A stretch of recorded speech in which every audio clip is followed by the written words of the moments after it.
ainullahi tarahakum. Salamullahi ya sadani ya rahmani. Sallallahu maulana wa salama atainakum. Salamullahi ya sadani ya rahmani. Alal muhtari syafi'ina wa mungkikina wa iyyakum. Salamullahi ya sadani ya rahmani.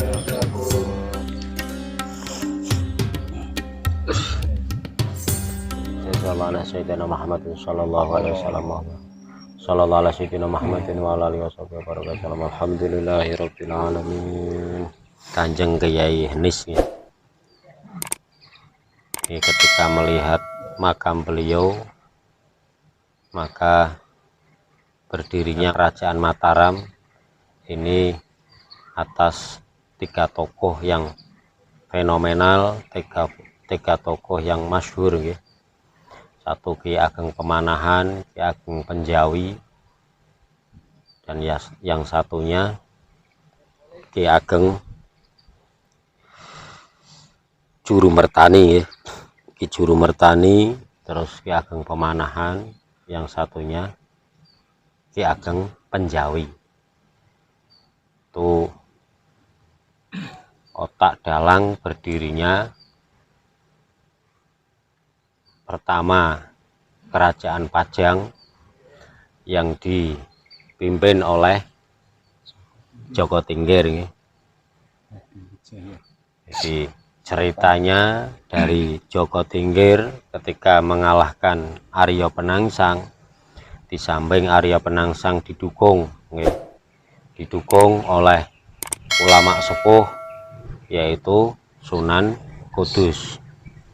Sementara Joko Tingkir juga didukung ulama sepuh, kiai sepuh yaitu Sunan Kalijogo. Nah, yang di lapangan itu tiga serangkai tersebut ya. Ki Ageng Penjawi, Ki Ageng Pemanahan, terus yang satunya Ki Juru Mertani. Walhasil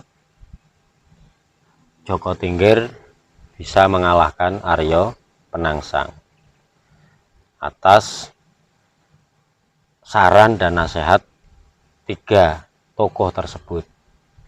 Joko Tingkir tidak langsung turun untuk memerintahkan Danang Sutajoyo untuk yang maju perang melawan Arya Penangsang ya. Nah, singkat cerita setelah menang, maka tiga tokoh ini diberi tanah perdikan ataupun hadiah, di mana Ki Ageng Penjawi dihadiahi tanah di daerah Pati ya kalau tidak salah. Terusan yang satunya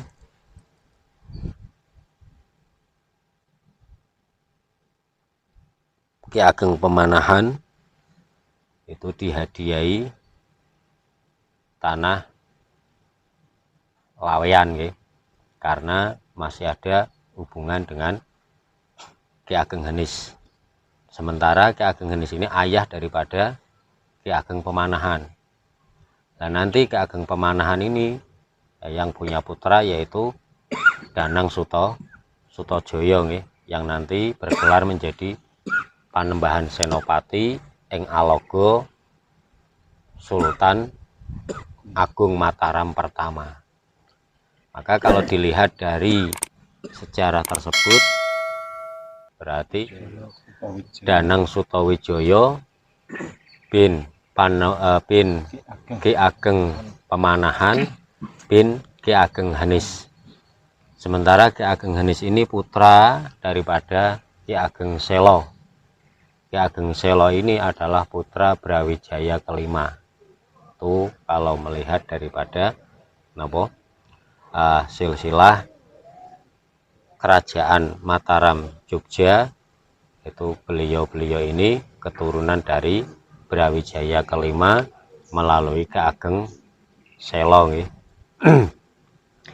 Nah, nanti turunan dari siapa? Danang Sutajoyo ataupun Panembahan Senopati ing Alogo Sultan Agung pertama Mataram, turunlah kepada Sultan Agung yang kedua yang berjuluk dengan Hanyokrawati. Hanyokrawati punya putra atau penerusnya, itu juga julukannya Sultan Agung ketiga yang berjuluk Hanyokrokusumo. Nah, dari Sultan Agung 1, 2, 3 ke bawahnya itu baru nanti Amangkurat Mas nggih, atau Amangkurat yang ada di Tegal, terus sampai nanti pecah menjadi ada Solo, ada Surakarta, ada Mangkunegaran nggih, ada Paku Alaman. Itu awal dari kerajaan apa termasuk lama nggih Mataram, meskipun ada perpecahan sekitar dari tahun 1600 sampai pasca kemerdekaan nggih, berarti pirang tahun 300-an tahun nggih, itu kerajaan Mataram Jogja, meskipun mengalami pecah-pecah nggih. Nah, berarti beliau ini Kanjeng Kiai Henis ini termasuk di zaman apa Demak, di zaman napa namine kerajaan Demak pas Kesultanan Trenggono nggih. Trenggono beliau menangi Wali Songo Ki Ageng Henis ini. Kalau Panembahan Senopati ya menangi, tapi sing usiane dawa-dawa tok kaya bangsa Sunan Kudus, Sunan Kalijogo. Memang Sunan Kalijogo ini diperkirakan usianya adalah 120 tahun. Beliau mengalami 3 generasi, 3 zaman, dari zaman Mojopahit, zaman Demak, dan terakhir Pajang. Kalau pergantian dari Pajang ke Mataram, wakilah beliau sudah tidak menangi lagi. Makanya pantas ketika tadi saya mengatakan Mbah Hadiwijoyo ataupun Joko Tingkir Mas Karebet ini menyalon menjadi Sultan di Demak, ini didukung ulama sepuh nggih. Karena Sunan Kalijogo ini usianya sudah 100 lebih. Makanya sampai kepada Danang Sutawijoyo, terus sampai bawahnya itu tidak menangi lagi. Ageng Henis juga mungkin perpindahan dari Mataram, dari Pajang ke Mataram itu yo padha bae paling menangane wis di akhir-akhir nggih. Sing menangi sampai mendampingi Raja Mataram pertama yaitu Sultan Agung Mataram ataupun Panembahan Senopati ing Alaga ya 3 itu Penjawi, Juru Mertani, dan yang satunya ayahnya sendiri Pak Ki Ageng Pemanahan nggih. Memang kerajaan ataupun apapun itu harus ada watimpres nggih, artinya yang menasehati, yang memberikan masukan-masukan. Dulu ketika Raja Wijaya ketika mau mendirikan kerajaan Majapahit, ya beliau termasuk tokoh spiritualnya adalah sapa? Ronggolawe nggih. Ronggolawe itu di samping beliau ini politikus, juga beliau ini apa? Sakti nggih. Sehingga ketika penggulingan Kertanegara Raja Malang nggih, Singosari maksudnya, berpindah ke Kelang-Kelang Kediri, yaitu penasehatnya adalah Ronggolawe. Tapi ketika Kediri mau dihancurkan Raja baru, Raja Wijaya yang mendirikan Majapahit, ya Ronggolawe ini berpindah ke Majapahit, Kelang-Kelangnya dihancurkan sendiri. Karena ya memang ahli taktik, ahli politik nggih, sehingga beliau ini tapi akhirnya juga kena fitnah apa rayan. Ronggolawe ini akhirnya kena fitnah. Raja Wijayanya meninggal, digantikan putranya lah ini sing Kumangkleono sapa pit Mahapatih Pak. Nah, itu akhirnya dihasut oleh itu, Ronggolawe pun tersingkirkan gitu di akhirnya.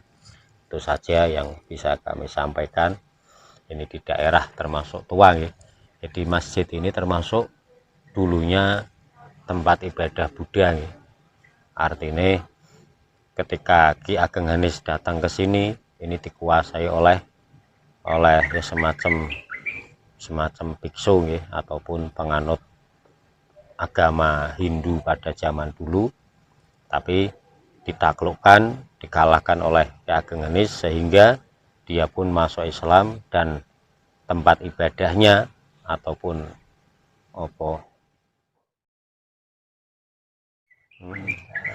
tempat ibadahnya itu diserahkan kepada Ki Ageng Hanis, dan akhirnya diubahlah menjadi Masjid Laweyan. Ini masjid tertua di kota Solo termasuknya ya. Termasuk di wilayah kota Solo. Itu saja, mohon maaf. Sekian.